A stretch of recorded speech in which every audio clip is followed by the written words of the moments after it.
de tudo, eu acho que vale a pena a gente lembrar o sentido da palavra. A palavra vem do grego, significa 9 pontos. Na é 9, gramos, pontos ou figuras. Então seriam 9 pontos de reconhecimento, de autoconhecimento. 9 figuras de personalidade. Lembrando que a palavra persona, personalidade, vem do teatro grego, significa máscara. O Eneagrama vai falar de 9 personalidades, 9 tipos de personalidade. E a proposta dele é que você encontre uma desses tipos de personalidade para poder começar a entrar nesse caminho de autoconhecimento que o Eneagrama oferece. O Eneagrama provavelmente veio do Antigo Egito. Alguns autores falam que Alexandre o Grande queria juntar sábios, acumulando um conhecimento que foi preservado de alguma forma, foi bastante estragado, mas foi preservado de alguma forma em Alexandria, dentro da Biblioteca de Alexandria. De lá para cá, muito tempo. Né? Alexandre data de 300 e poucos anos antes de Cristo. Então, nós temos um formato de Eneagrama, nessa ocasião, a partir da necessidade que os sábios tinham de reconhecer o universo, de reconhecer o cosmos, o grande cosmos. Ou esse grupo de sábios entende que podemos transferir o reconhecimento do grande cosmos para o microcosmos que somos cada um de nós. O Eneagrama, ele acontece no Oriente. Ele vem para o Ocidente a partir de um filósofo, um grande sábio, que foi Gurdjieff. Gurdjieff tinha um grupo em Paris, ele organiza um grupo em Paris e ele vai levando esse saber do Eneagrama para as pessoas que estavam aí interessadas em autocrescimento e em autoconhecimento.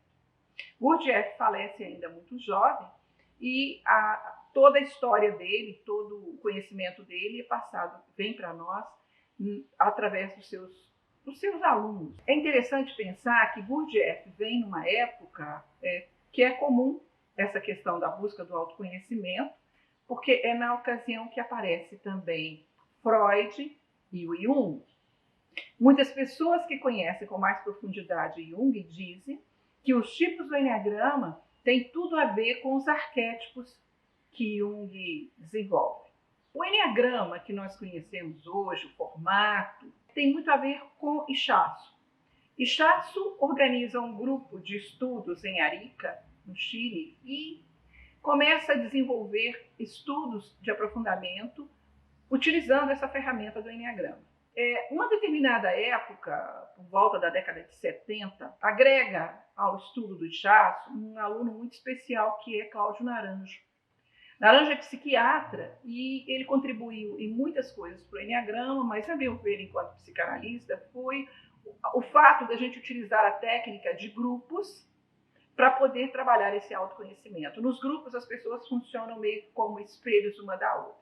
Nessa ocasião que o Naranjo aparece e começa a desenvolver esse estudo, também temos um jesuíta, Ox, que reconhece essa ferramenta como muito interessante para se trabalhar a espiritualidade inaciana. Ele, então, leva para os centros de formação, tanto de religiosos quanto de leigos, o conhecimento dessa ferramenta e passa a desenvolver e muito esse estudo entre os grupos que acompanhavam a espiritualidade inaciana. O Eneagrama ele vai funcionando como diretrizes de crescimento e vai favorecendo e muito o trabalho que a gente tem tanto do autoconhecimento como do conhecimento do outro, o que vai favorecer em muito os relacionamentos. Eu vejo que uma das grandes questões que o Eneagrama nos oferece é aprender a lidar com a misericórdia. Misericórdia significa miséria, cortes. Eu vejo que uma das grandes questões que o Eneagrama nos oferece é aprender a lidar com a misericórdia. Misericórdia significa miséria, cortes. A miséria do coração, do meu coração e do coração do outro. Nessa miséria eu consigo ver as fragilidades do meu coração e do coração do outro. Isso tudo favorece muito a possibilidade de harmonia e de paz entre as famílias, entre as pessoas. E eu acredito piamente nessa ferramenta como uma possibilidade de construção de paz no mundo.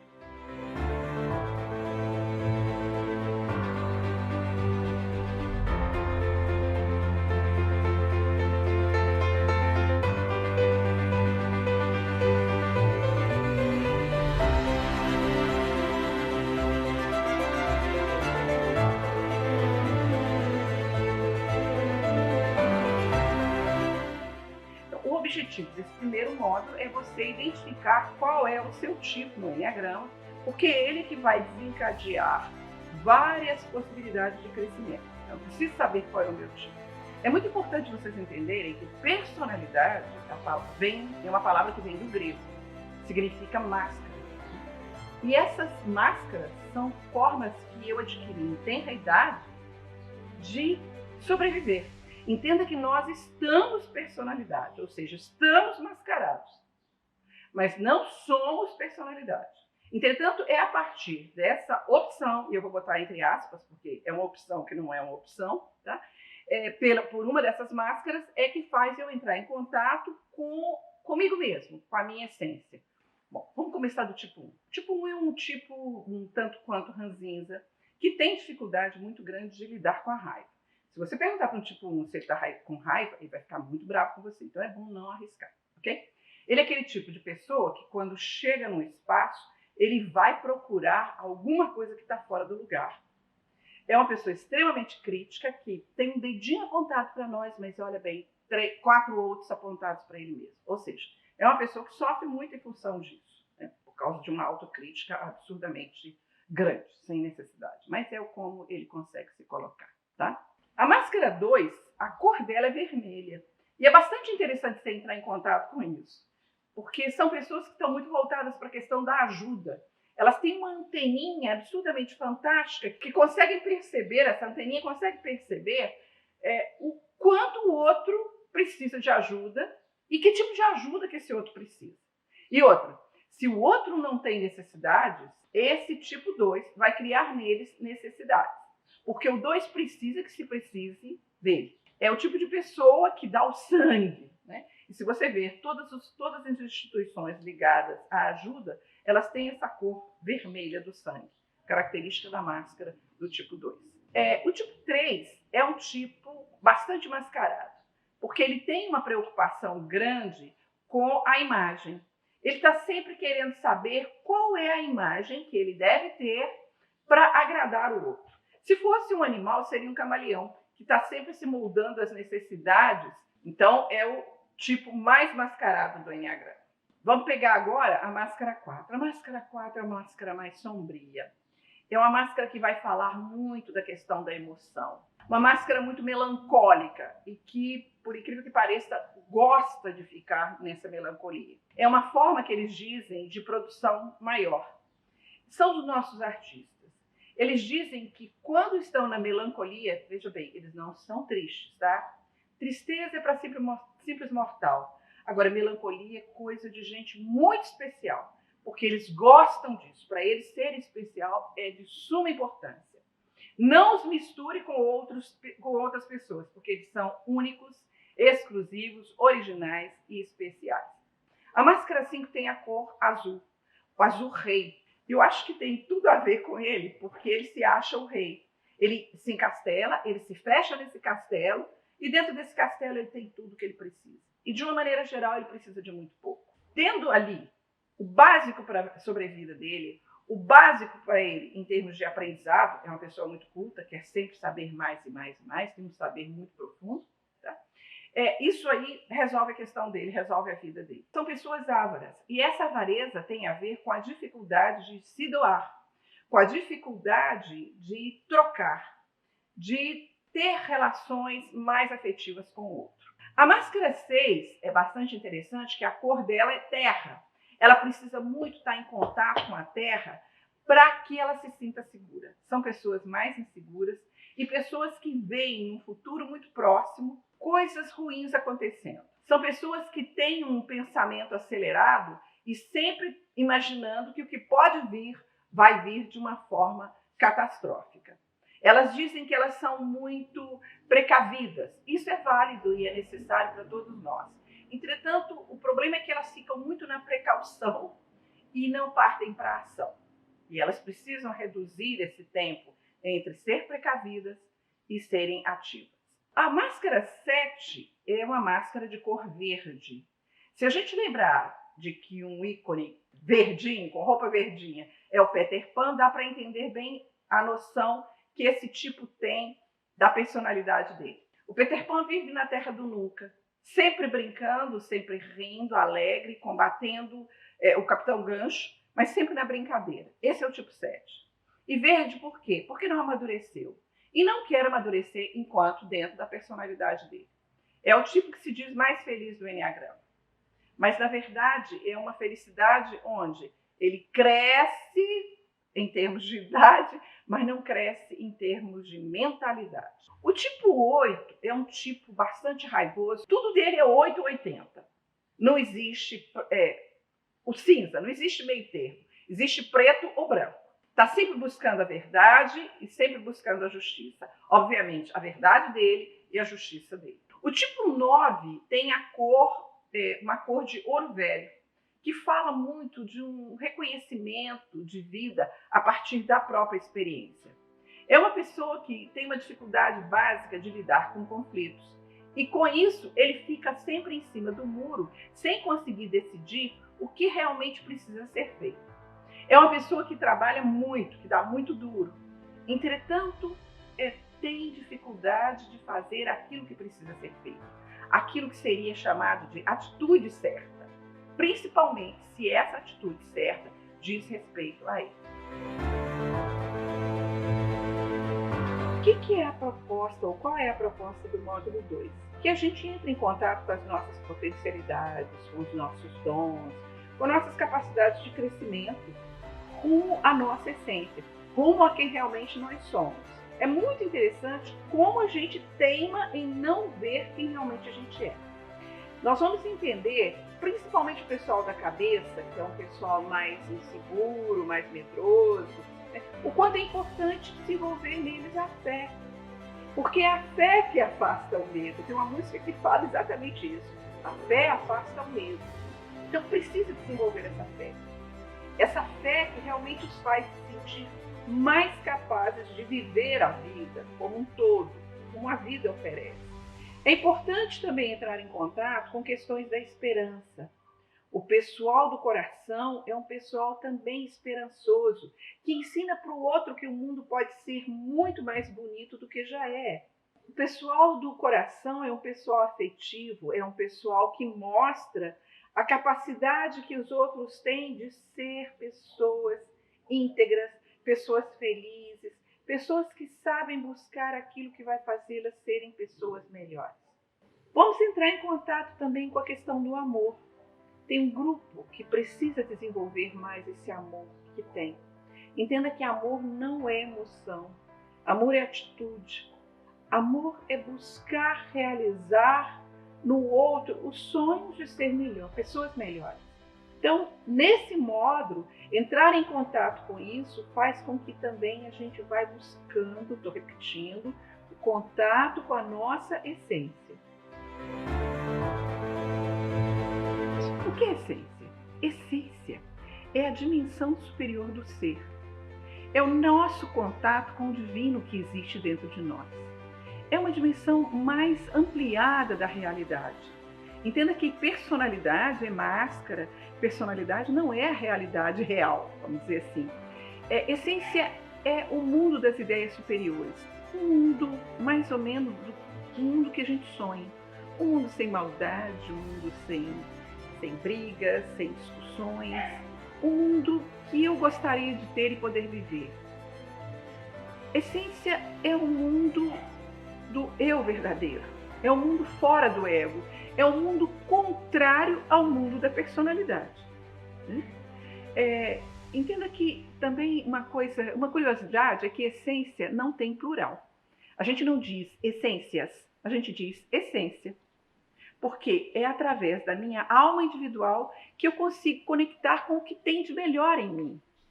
Em tenra idade, eu entendi que eu precisava me proteger de algo, e daí eu opto, vou botar entre aspas, porque na verdade não tem opção, por uma máscara.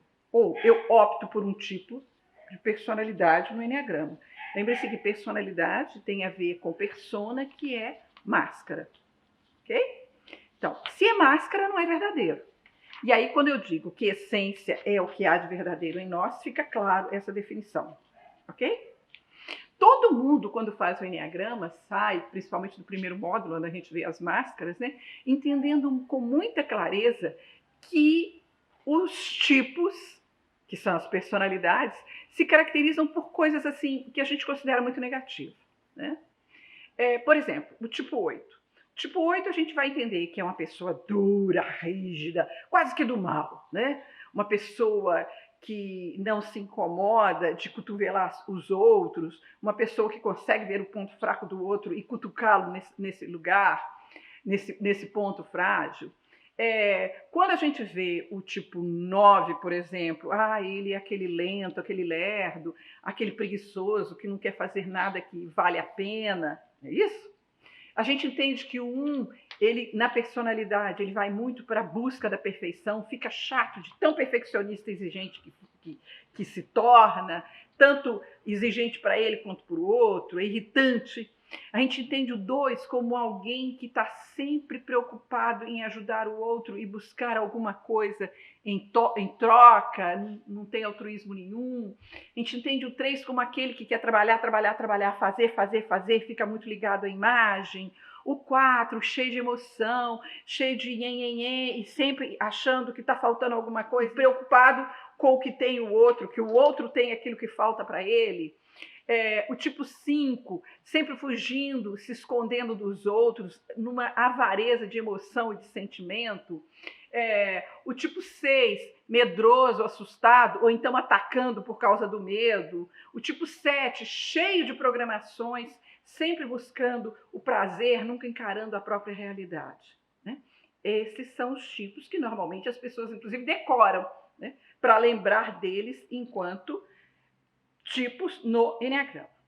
E aí fica muito aquela coisa assim, eu sou tipo isso, eu sou tipo aquilo, e não conseguem entender realmente que eles estão tipo, eles estão personalidade. Porque, na verdade, cada um dos tipos fala de uma essência também. Dentro da dimensão da essência, o que temos é o oposto disso tudo. Lembra que essência é um estado de consciência mais elevado. Seria um momento, inclusive, que os instintos estão bem equilibrados, que a gente está num nível de ideias superiores. E aí, como é que a gente vai se ver nesses tipos? Dentro da essência. Na essência, o tipo 8 é dócil, é meigo, é ternura.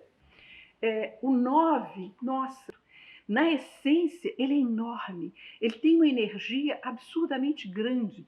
E a gente sente que depois de um trabalho do 9, ele cresce. Parece, a sensação que eu tenho é que ele cresce até fisicamente. O tipo 1 deixa de ser tão exigente, busca ser perfeito, sim, mas sem tanta cobrança, sem tanta exigência. Uma pessoa serena, tranquila. Quando a gente vê o 2, altruísta, verdadeiro, quer estar em contato com o outro, mas numa liberação de ser. O 3 começa a perceber que ele não é tão Midas. Ele começa a perceber que ele pode sim realizar as coisas, mas ele precisa se preocupar muito mais em ser do que fazer. O tipo 4 torna-se uma pessoa emocionalmente estável, uma pessoa que tem um potencial criativo fantástico e que lida bem com as suas emoções. O 5 partilha, se entrega, se doa naquilo que ele sabe fazer e ser de melhor. O 6 passa a ser corajoso, passa a ser uma pessoa segura, firme nos seus propósitos. O 7 já não mais brinca tanto com a vida. Isso tudo é muito interessante da gente ver e da gente analisar, e dentro da proposta do Enneagrama, a gente entra em contato com essa essência, com esse lado oposto da nossa personalidade, a partir do momento que a gente conhece essa personalidade. E a gente mergulha dentro dela, dentro das máscaras, dentro de cada um dos tipos, para entrar em contato com essa essência. E isso pressupõe o quê? Eu entrar em contato com as dores, com as minhas dores. com as minhas tristezas, com as minhas angústias. É a minha alma que faz com que eu entre em contato com a minha essência. Existem vários tipos de trabalho que a gente pode fazer para aproximar-se mais da essência, mas eu vou dizer para vocês de 3 tipos de trabalho que é muito interessante se fazer. São basicamente 3, né? Como eu dizia. Primeiro, relaxamento. Segundo, aceitação e o não julgamento de si e do outro. O que é esse relaxamento? É um estado de acolhimento, é estar entregue para o que vier. E vê bem, quando eu falava que a gente precisa entrar em contato com a dor para entrar na essência, esse relaxamento fala disso. É um momento onde eu recebo, eu acolho e eu aceito, olha lá o segundo ponto, né, de trabalho de aproximação da essência, a aceitação, eu aceito o que vem, eu acolho o que vem. E muitas vezes, nesse acolher o que vem, vem dor também. Mas acolho a possibilidade de eu buscar ser feliz. E o terceiro trabalho que a gente pode utilizar é o não julgamento de si e do outro.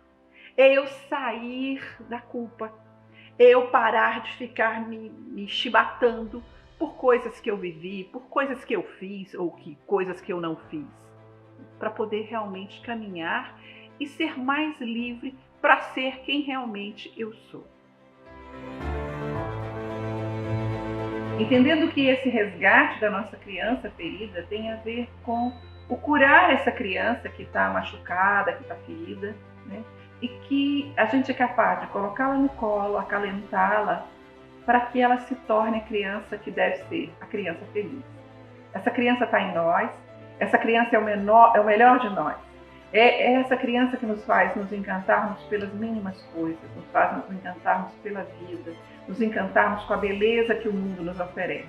Essa criança que um dia foi marcada por alguma dor muito profunda e que fez com que ela saísse da essência, onde ela realmente era feliz, onde realmente ela era quem deveria ser, e optar por uma máscara.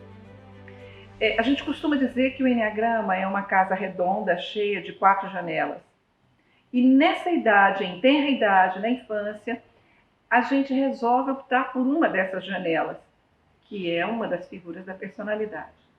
E com isso, muito mais pelo instinto de sobrevivência, a gente passa a ficar a vida toda sentada olhando por essa janela e vendo um pedacinho muito pequeno do mundo. E não conseguimos sair dali sem nos sentirmos ameaçados. E ficamos com a realidade muito pequena do mundo, não saímos dali para ver o que está dentro da casa nem o que está fora dela. O pessoal do coração vai entrar em contato com a ferida de não se sentir amado. É muito interessante porque essas feridas vão falar de umas marcas que parece que são, quando a gente entra em contato com ela, elas são tão sofridas, são tão doídas, e a gente fica se perguntando, como é que é isso? Não é possível que algo tão pequeno me faça sofrer tanto. Mas esse sofrimento tem a ver com o contato que a gente faz com essa nossa dor original, que nos fez irmos para uma janela ou nos fez buscar a nossa personalidade. Então, no caso do pessoal do coração, a ferida narcísica é o não amor, o não se sentir amado. O pessoal do tipo 2 tem como ferida a questão de que ele não sente que os outros o amam como ele quer. Isso é muito doído para um 2. No caso do tipo 3, a ferida narcísica é me rejeitaram. No caso do tipo 4, é me abandonaram. O pessoal do ventre se sente insignificante. O tipo 8 vai se sentir frágil, terrivelmente frágil, e isso é muito difícil para ele. O tipo 9 vai se sentir profundamente desimportante, uma pessoa que não tem importância alguma. E no caso do tipo 1, por mais que busque ser perfeito, bom e honesto, não vai se sentir reconhecido nisso. O que acontece é que quando a gente entra em contato com essas feridas, a gente percebe sempre que o estímulo não é proporcional à reação. A dor é grande demais, é dilacerante e tem muito a ver com cada parte do corpo. O pessoal que se sente incapacitado, que é o pessoal da cabeça, vai ter dores de cabeça com frequência, em função do momento em que essa ferida é acionada. No caso do pessoal do coração, a sensação que se tem é que o coração foi rasgado. É muita dor para o pessoal do coração não entrar em contato com o fato de não se sentir amado. O pessoal do ventre vai ter muitos problemas gástricos. E isso é horrível para qualquer um dos 3 centros. Entrar em contato com essa dor é horrível, mas ao mesmo tempo necessário. A gente só cura aquilo que a gente reconhece como necessitado de ser curado. Então precisamos entrar na dor para poder sair dela. E com isso, a gente passa a, tratando dessa nossa criança, reconhecendo a necessidade dela, nós passarmos a acolhê-la.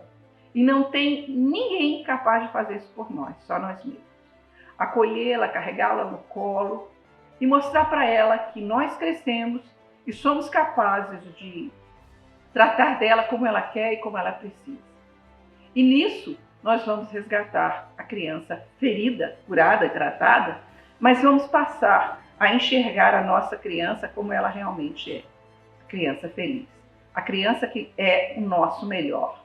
A criança que nos faz sermos alegres, de bem com a vida, esperançosos, criativos, livres e capazes de viver o que a vida nos oferece.